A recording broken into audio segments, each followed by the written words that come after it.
Praise the Lord, everybody. Hope you're having a blessed day. And today's lesson is when God says wait. I think we have all been in a situation where we had to wait for something we really wanted.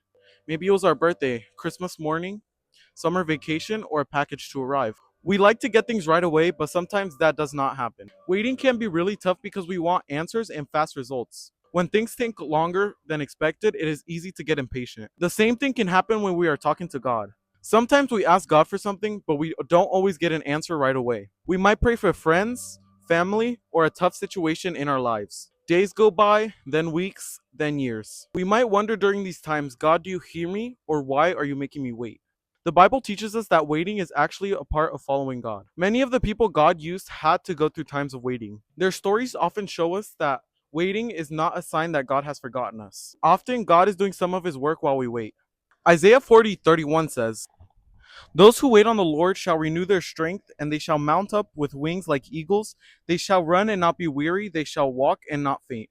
This verse does not say those who wait on the Lord will never have problems. It does not say you will always get what you want. Instead, it says that God will give strength to those who trust in God and wait. When we depend on God, He helps us keep going even when life gets tough.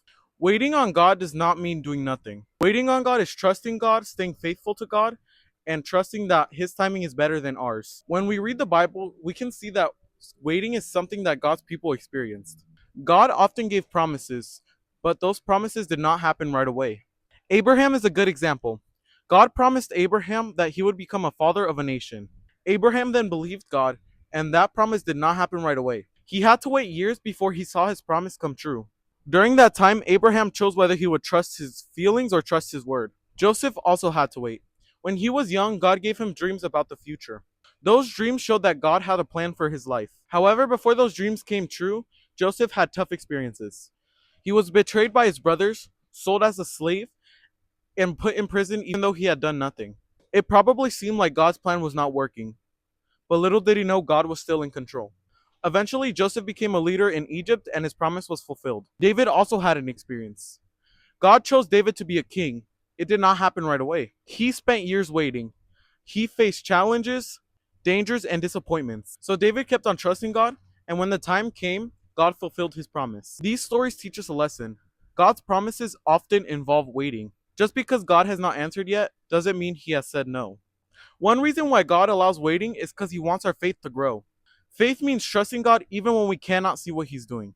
It is easier to trust God when everything is going well. It is much harder to trust God when we don't understand why things are taking so long. Think about a student taking a test. Just because the teacher does not make a sound doesn't mean the teacher is not there. In the same way, he may seem silent at times, but he is still there. Another reason why God may make you wait is because he's preparing you. Sometimes we are so focused on what we want that we forget he wants to know who we are becoming. There may be lessons we need to learn before we are ready for what he has planned. For example, if someone wants to become an athlete, they cannot skip the training process. They must practice, work hard, and develop skills over time. The preparation may not be exciting, but it is definitely necessary. In the same way, God can use this to prepare us for future blessings and the plans that he has for us. God also uses this to teach patience. Patience is not something most of us have. It develops when we learn to trust his timing instead of demanding our own way. Every waiting season is an opportunity to grow stronger spiritually.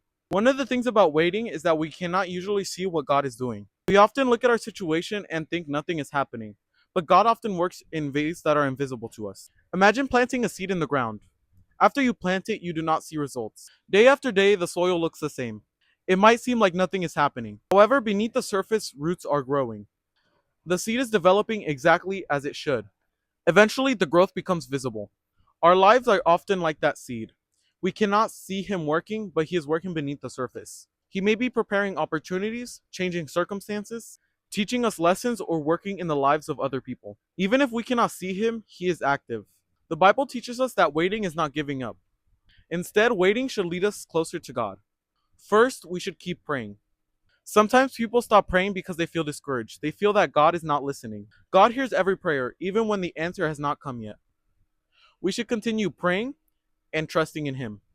Second, we should keep obeying God. It can be tempting to take shortcuts when we feel impatient. We may want to solve our problems our way instead of trusting in him. However, obedience is always the choice.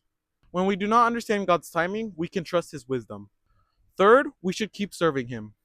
Waiting is not a time to stop growing. We should continue reading the Bible, help others worship, and living for Him. God can do things in seasons of waiting.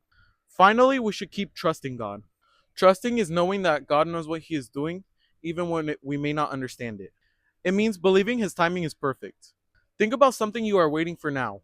Maybe you are waiting for God to answer a prayer. Maybe you are waiting for a situation to improve. Whatever it is, remember that God sees the picture. He knows things that we do not know. He understands the future while we can only see a moment.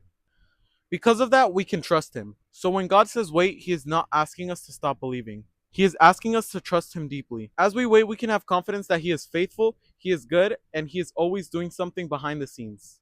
Thank you guys for watching, and I'll see you in the next one.